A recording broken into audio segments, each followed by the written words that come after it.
Assalamualaikum warahmatullahi wabarakatuh. Waalaikumsalam warahmatullahi wabarakatuh. Sebelum memulai pembelajaran pada pagi hari ini, kita berdoa terlebih dahulu ya. Baik, berdoa dimulai. Doa selesai. Bagaimana kabarnya hari ini? Alhamdulillah baik. Alhamdulillah baik. Baik semua ya.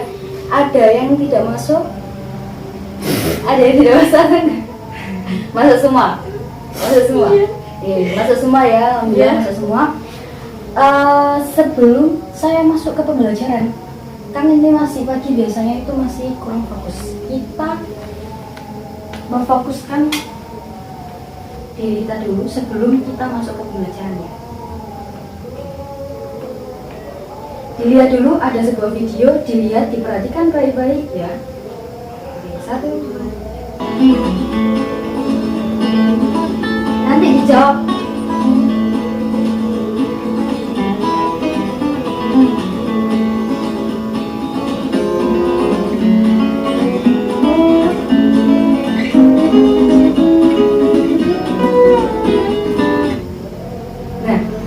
Geserlah satu korek api agar menjulang di bawah jadi benar. Ayo gimana? Ayo jawabannya digeser biar nanti dijawab. Benar. Di 2. 6 diambil 2. Nggih. 6 diambil 2 jadi 4. Ini bisa nggak jadi 2? Oke, nggak bisa. Ayo jawabannya dari Amal. Korek api digeser salah satu aja.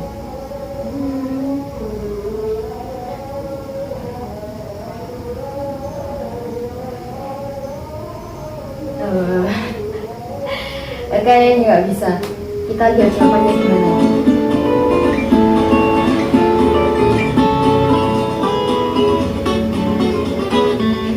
Ada 3 cara untuk menjawabnya. 1, korek api digeser biar penjualannya jadi benar.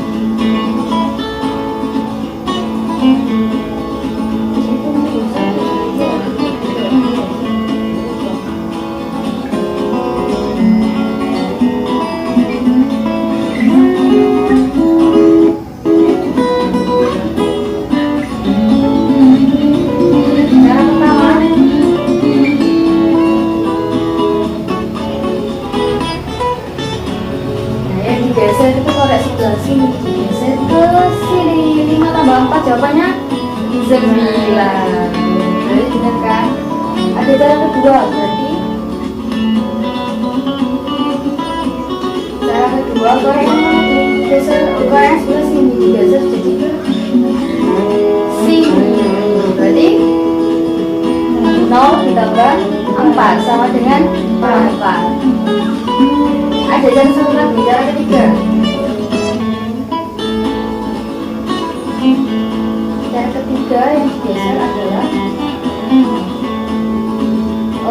yang digeser adalah tanda jumlahnya. Berarti 8 dikurangi 4. Jawabannya 4. Oke. Cukup segitu dulu untuk pemanasannya. Untuk pada pagi hari ini yang mau kita pelajari itu apa sih? Yaitu turunan pertama. Turunan pertama dari sebuah fungsi. Tujuan pembelajaran kita hari ini adalah diharapkan kalau siswa sudah mempelajari materi ini, diharapkan siswa mampu menyelesaikan masalah kontekstual yang berkaitan dengan turunan pertama sebuah fungsi. Nah, untuk yang kedua, siswa diharapkan mampu menyajikan penyelesaian masalah yang berkaitan dengan turunan pertama sebuah fungsi. Nah, minggu lalu kan kita sudah belajar gimana cara cari nilai maksimum, nilai minimum tentang turunan pertama sebuah fungsi. Nah, hari ini kita belajar tentang penggunaan turunan pertama sebuah fungsi dalam kehidupan sehari-hari. Kita lihat satu video lagi ya. Jadi sebenarnya turunan fungsi ini loh, turunan fungsi ini apa gunanya dalam kehidupan sehari-hari? Ada gunanya. Setiap rumus matematika pasti ada gunanya.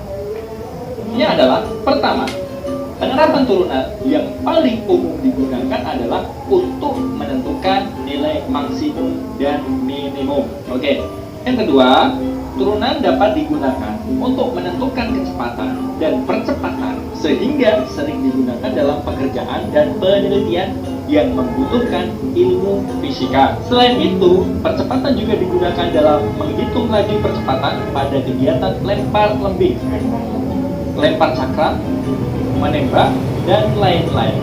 Setiap waktu dan percepatannya mempunyai nilai yang dapat. Oke, berarti kan sudah tahu nih fungsi dari sebuah turunan pertama dalam kehidupan sehari-hari. Tadi sudah ada penjelasannya, ada yang digunakan untuk pesawat, ada yang digunakan untuk dalam bidang olahraga, dalam lempar lembing, ya, dan lain sebagainya. Oke, sebelum Ibu Guru memberikan sebuah tugas, nah, Ibu Guru minta untuk dibuat beberapa kelompok dalam kelas ini. Satu kelompok berisikan 4-5 orang. Dibuat terserah untuk kelompoknya, dibuat sendiri-sendiri ya. Sudah. Kalau sudah dibuat sebuah kelompok, maka kita langsung saja lihat sebuah video yang sudah disiapkan oleh guru. Ada sebuah video, disimak baik-baik. Setelah melihat video ini, nanti diharapkan setiap kelompok bisa membuat soal atau gambaran tentang permasalahan yang sama dengan yang ada dalam video ini. Oke? Kita mulai. Kali ini kita akan menggunakan konsep turunan untuk membantu Pak Rudi merencanakan proyek renovasi rumahnya. Suatu hari, Pak Rudi mempunyai ide untuk merenovasi rumahnya.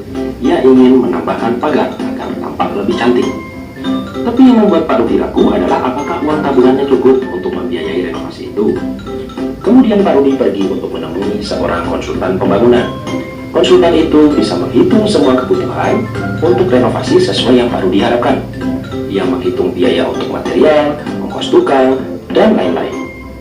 Sehingga akhirnya konsultan tersebut memberikan Pak Rudi sebuah rumus fungsi untuk menentukan biaya renovasi rumahnya. F adalah fungsi biaya renovasi dalam juta rupiah, dengan X adalah banyaknya tukang bangunan yang harus dipekerjakan. Dengan rumus fungsi itu, Pak Rudi bisa menghitung berapa biaya renovasi sehingga ketahuan apakah uang tabungannya cukup atau tidak. Menggunakan rumus fungsi itu, Pak Rudi menghitung biaya minimum yang ia keluarkan untuk renovasi.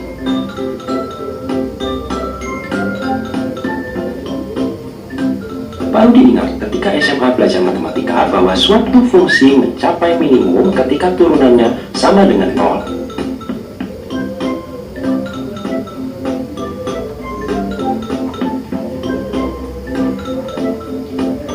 Lalu Pak Rudi melakukan perhitungan. Jika fx sama dengan x kuadrat dikurangi 8x ditambah 25, maka turunannya adalah 2x dikurangi 8. Agar fx minimum, maka 2x dikurangi 8 sama dengan 0, sehingga diperoleh 2x sama dengan 8, yang artinya x sama dengan 4. Pak Rudi harus mempekerjakan 4 orang tukang bangunan untuk meminimumkan biaya renovasi. Tapi berapa sih biaya renovasi?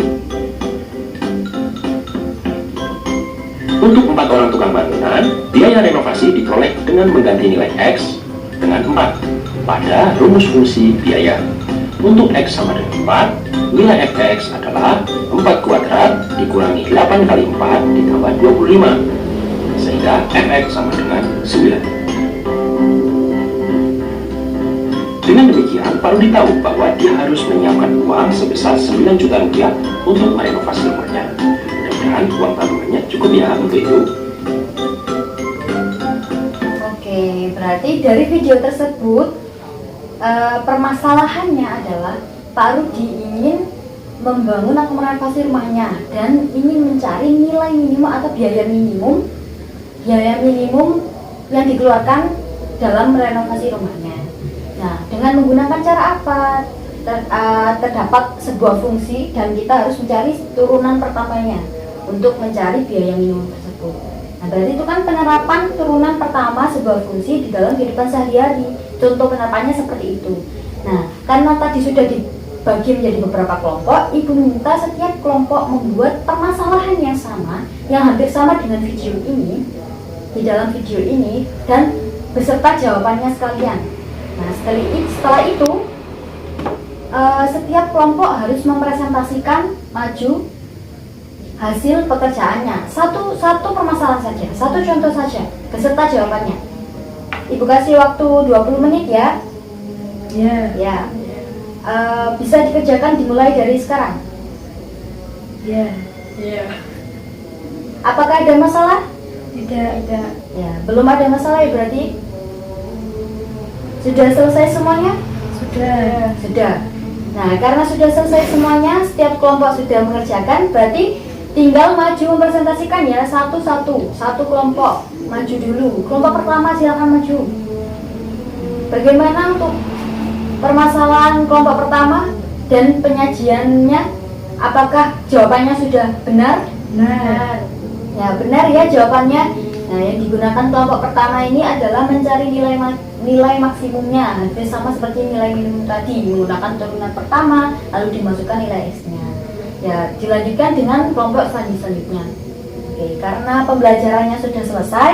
Nah, untuk hari ini berarti tadi kan kita sudah mempelajari tentang turunan pertama yang diterapkan dalam kehidupan sehari-hari. Berarti tadi tujuan pembelajaran kita kan sudah terpenuhi.